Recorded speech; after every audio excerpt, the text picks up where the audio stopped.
Welcome to dedicated home making. ఈ వీడియోలో matka malai kulfi ice cream ఎలా చేయాలో చూద్దాము. దీనికి ఒక 10 ఇలాచీలు తీసుకొని తొక్క మొత్తం ఒలిచేసి దాంట్ నుంచి పిక్కలు తీసుకొని ఒక గిన్నెలో వేసుకొని పక్కన పెట్టుకోవాలి. ఈ విధంగా పిక్కలన్నీ తీసేసేయాలి.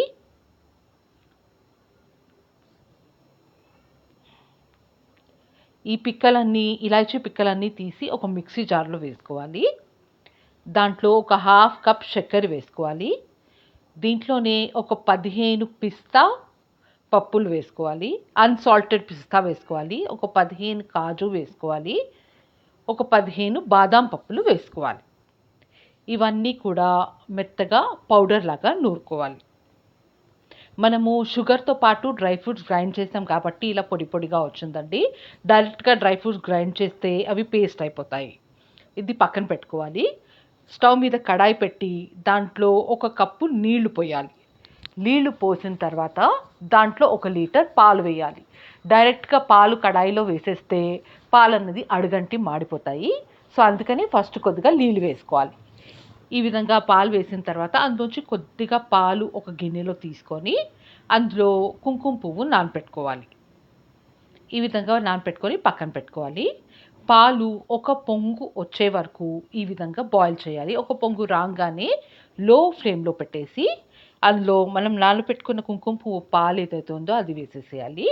ఆ తర్వాత మనం నూరుకున్న డ్రై ఫ్రూట్ పౌడర్ ఏదైతే ఉందో అది కొద్ది కొద్దిగా జల్లుతూ పొడి పొడిగా అందులో కలిసేలాగా వేసుకోవాలి. ఒకేసారి మనం మొత్తం పౌడర్ యాడ్ చేస్తామంటే అది ఉండలుగా అయిపోతుందండి.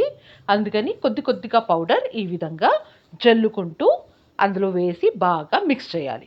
బాగా కలుపుతూ ఉండాలి. మినిమం ఒక హాఫ్ అన్ అవర్ టైం పడుతుంది. దానికన్నా ఎక్కువే పట్టొచ్చు. మొత్తం పాలు ఈ విధంగా 1/3 క్వాంటిటీ వచ్చే వరకు ఆ పక్కన వచ్చిన మీగడ కూడా ఆ పాలలో కలుపుకుంటూ ఈ విధంగా కలుపుకుంటూ మొత్తం 1/3 అయ్యే వరకు బాయిల్ చేయాలి. 1/3 అయిన తర్వాత స్టవ్ ఆఫ్ చేసి చల్లారనివ్వాలి. ఈ విధంగా మొత్తం చల్లగా అయిపోయిన తర్వాత మట్కా మౌల్డ్ ఉంటుంది కదండి, అది తీసుకోవాలి. ఒకవేళ మీ దగ్గర ఈ మట్కా మౌల్డ్ లేకపోతే టీ గ్లాసెస్ ఉంటాయి కదండి, అందులో వేసుకోవచ్చు. ఈ విధంగా మట్కాస్లో ఫిల్ చేసుకొని పక్కన పెట్టుకోవాలి. మట్కాస్ లేకపోతే ఈ విధంగా కుల్ఫీ మౌల్డ్స్ ఉంటాయి కదండి, కుల్ఫీ మౌల్డ్స్లో ఈ విధంగా ఫిల్ చేసుకోవచ్చు.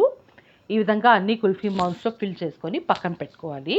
ఇప్పుడు గ్రేట్ చేసిన పిస్తా పలుకులు తీసుకొని ఆ మట్కాలో మనము కుల్ఫీ వేసాం కదండి, దాని మీద గార్నిష్ చేసుకోవాలి.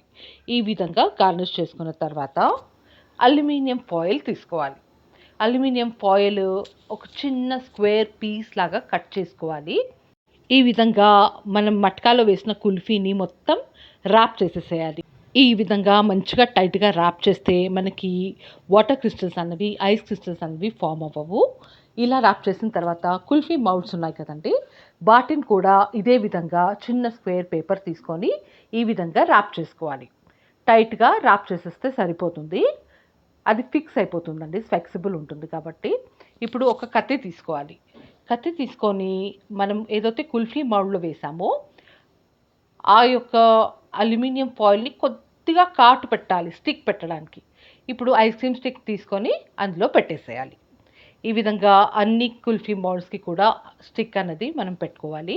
ఇప్పుడు ఒక 6 to 8 అవర్స్ వరకు డీప్ ఫ్రీజర్లో ఫ్రీజ్ చేసుకోవాలి. 6 అవర్స్ తర్వాత కుల్ఫీ అయితే రెడీ అయిపోయిందండి. చూద్దాము. ఆహా, ఎంత బాగా ఉందండి, ఎంత బాగా ఫ్రీజ్ అయింది. ఇప్పుడు మనం ఏదైతే కుల్ఫీ మౌల్డ్లో వేసామో అది కూడా డీమౌల్డ్ చేసి చూస్తాము. ఇది డీమౌల్డ్ చేయడానికి ఏం చేయాలంటే ఒక గ్లాస్లో కొద్దిగా నీళ్ళు తీసుకోవాలి. నీళ్ళు తీసుకొని ఆ కుల్ఫీ మౌల్డ్ అన్నది ఆ వాటర్లో ఒక్క 30 సెకండ్స్ ఈ విధంగా రోల్ చేయగానే ఆ కుల్ఫీ అన్నది ఈజీగా అందులోంచి వచ్చేస్తుంది. ఈ విధంగా వచ్చేస్తుందండి. ఇప్పుడు చూడండి, మలై కుల్ఫీ ఐస్ క్రీమ్. ఆహా, నోరు ఊరిపోతుందండి. టేస్ట్ అయితే నెక్స్ట్ లెవెల్ ఉంటుంది. నా వీడియో మీకు నచ్చినట్లయితే లైక్ చేయండి, షేర్ చేయండి, కామెంట్ చేయండి. కామెంట్ తప్పకుండా చేయండి. నా ఛానల్ని సబ్స్క్రైబ్ చేసుకోండి. మళ్ళీ ఇంకో మంచి వీడియోతో కలుస్తాము. Thank you so much for watching.